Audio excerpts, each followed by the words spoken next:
These types of problems where somebody who's generally very effective just has a great attitude towards doing more will end up with a lot more than they can do. It's a law. I was lucky early in my career as a PM. My first manager at Google, his name is Ariel, he literally, in my first or second one on one with him, told me, look, you are going to be over allocated and oversubscribed. He didn't know me yet, right? Like we had just begun working, but yet this was his point. And he even told me, like, my goal is for you to be 110, 120% allocated, because that will just force you to figure out what to work on and what to drop. Sure enough, that happened a few months into the job.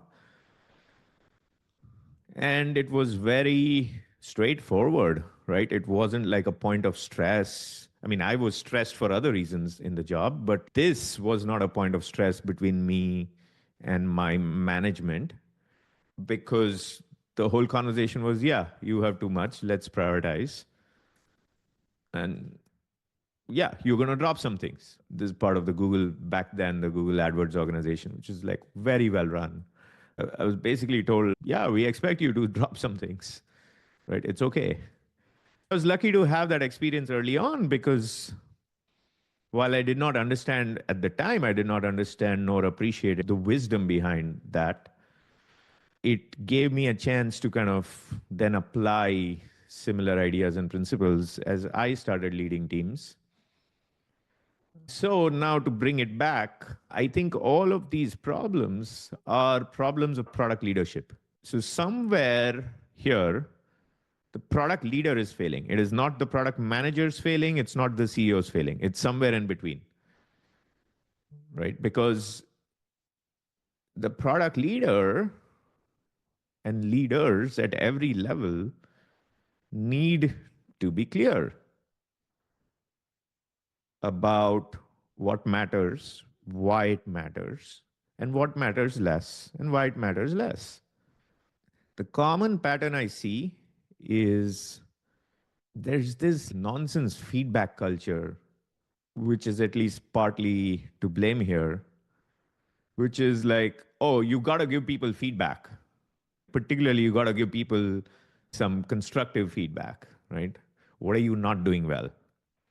And you got to give specific concrete examples, because if you don't give a specific concrete example, the person will say, can you give me an example of where that happened? So now managers have the example ready, right? So one, you have to give somebody constructive feedback. Second, it needs to have some concrete example. What that does is a conversation such as the following. Okay, say I'm the manager and there's Bob on my team. And Bob, you did well, this, whatever. But, your peers reported that your delivery for project ABC wasn't very high quality. You dropped the ball on a few things. The team did not feel supported. So that's my feedback. I'm being very concrete. I'm being very specific, et cetera, et cetera. But I'm just kind of relaying feedback. Like I'm just a relay, right? I'm not adding my own judgment and taste to this at all. What I learned from my early managers, particularly at Google, was it's fine to say, yeah, you know what, there's a complaint or there's some concern about project ABC. It's fine. It's okay. Right? See if you can smooth it over a bit at a personal level.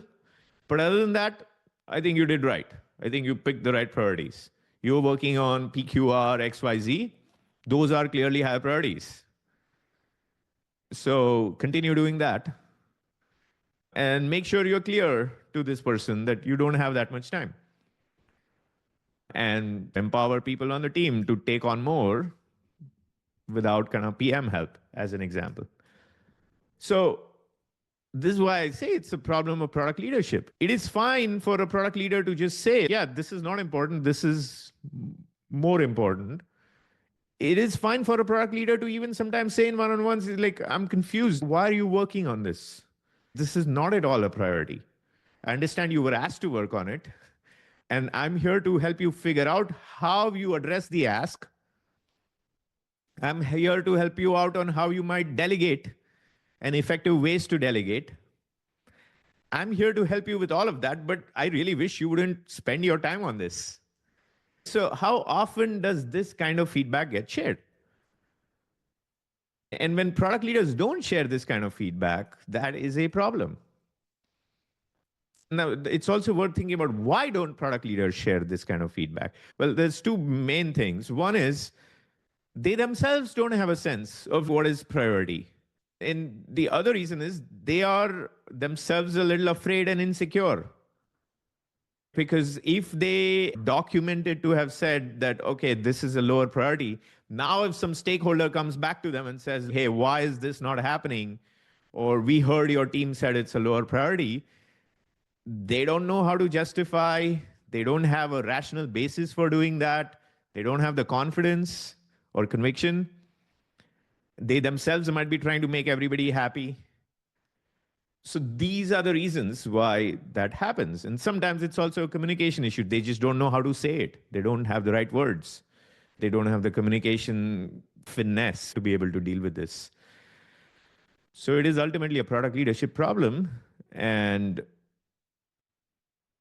it is one of those problems that actually shouldn't exist, meaning it's not one of those like, oh, well, yeah, every place has problems. But this is absolutely fixable by product leaders. If only they were clearer themselves first, and then to their team, and then stood by their judgment. That doesn't happen. So you end up with people being overwhelmed, not knowing what to do. And then, because there's only so many things you can do, naturally, you're going to drop the ball on something, and now you're going to get blamed for it.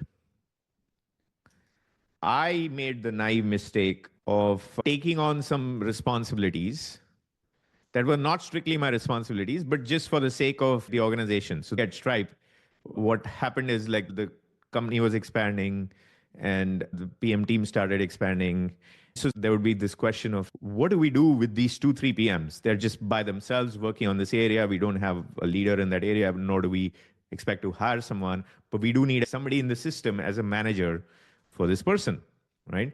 Sometimes they would come to me like, Jess, will you manage these people? Well, but I'm focused on this product that is now Stripe's biggest product. And that's my focus. And they'd say, like, yeah, it's fine. We just want you to do the one-on-ones with them, help them, mentor them, make them feel like they understand how to grow, et cetera, and deal with some of the HR things that a manager has to deal with. In some cases, I said, okay, sure. If it's right for the organization, I'll do it. So in this case, I'm kind of taking on things that are not strictly part of the 100% focus for me. They're part of the, extra 10, 20, 30, 50%, which again, everybody has to do at a startup. So nothing wrong with it. So now this was the deal, which is I am merely just going to support them. I'm not going to go deeper into exactly what they're doing, and I'm not going to go unblock execution for them, et cetera, et cetera. It seemed to me it was clear at the time the contract was made. But what happens is organizations have very short memories. Now you fast forward 6 months down the road and it's like, okay, this area is not working well. Who's this person's manager? Oh, it's Shreyas. Oh, Shreyas, why isn't this? I'm like, I thought we had agreed that I'm not going to spend time on, like, it's not even one of our top 5 products. It's like the 7th or 8th product that we should be working on. So rightly, there is a small team working on it. But what do you expect me to do? Spend time on that? That's not going to happen. And sometimes this is a new person who doesn't have the context. So what I learned from that is an organization is dynamic, and as it is evolving, document this, keep repeating, like, do we understand that if I've taken on some extra responsibilities, that they are indeed extra responsibilities, they're not the main responsibilities? Because that context can get lost as an organization is scaling as well.